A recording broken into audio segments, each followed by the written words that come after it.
वाणिज्य भारतर वाणिज्य अति प्राचीन और मूल्यवान परंपरा। सिंधु सभ्यता समय बंदर निर्माण और बहिर्देश सहित वाणिज्य, वैदिक जुगरे आभ्यंतरीण वाणिज्य, ख्रीष्टपूर्व 6ठ शताब्दी आंतर्महाजनपद वाणिज्य, पौराणिक जुगरे उभय स्थलपथ और जलपथरे आभ्यंतरीण वाणिज्य, मौर्य जुगरे विभिन्न स्थान में वाणिज्य केन्द्र और पोताश्रय निर्माण एवं सामुद्रिक वाणिज्यर विकास, गुप्त जुगरे उभय आभ्यंतरीण और बहिर्देश वाणिज्यर द्रुत प्रगति एवं प्राचीन जुगरे विभिन्न एसीय देश सहित ओडिशार नौ वाणिज्य भारत में एक दृढ़ वाणिज्यिक परंपरा सृष्टि करिछि।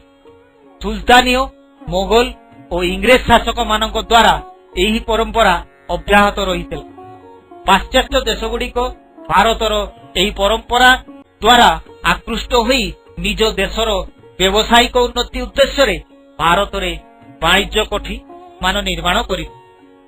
स्वाधीनता परे भारत पूर्व कालर वाणिज्यिक विकास को भित्ति करी आर्थिक प्रगति रे वाणिज्यर गुरुत्व वृद्धि कला। ग्राम्य अर्थनीति ग्राम्य अर्थनीति भारतर एक विशिष्ट अर्थनीतिक परंपरा। वैदिक सभ्यतार ग्राम ही आर्थिक विकासर मूल केन्द्र थिला।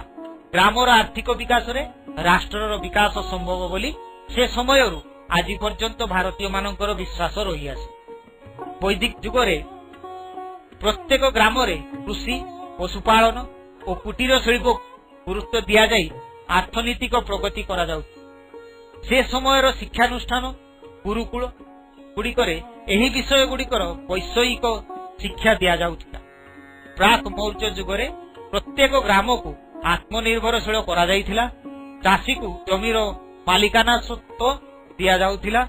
आजिर भारतीय अर्थनीति रे पुरातन समयर अर्थनीतिक उपादान और पद्धति स्पष्ट।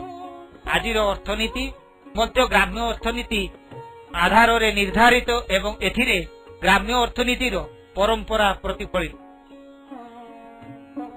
उपरलिखित वर्णनारू प्रत्येक क्षेत्र रे थिबा भारतीय परंपरार प्राचीनता और निरवच्छिन्नता सुस्पष्ट। भारतीय परंपरा भारत को एक स्वतंत्र परिचित प्रदान करिछि एवं एही परंपरा जाति, धर्म, वर्ण निर्विशेष रे प्रत्येक भारतीय को संगठित, श्रृंखलित और एकत्रित करि पारिछि। सुखर कथा जे भारत रे सामाजिक और वैज्ञानिक शिक्षार उन्नति हेबा फल रे पुरातन कालरू प्रचलित केतेक कुसंस्कार, अंधविश्वास, धर्मांधता और सांप्रदायिकता धीरे धीरे लोप पाउ।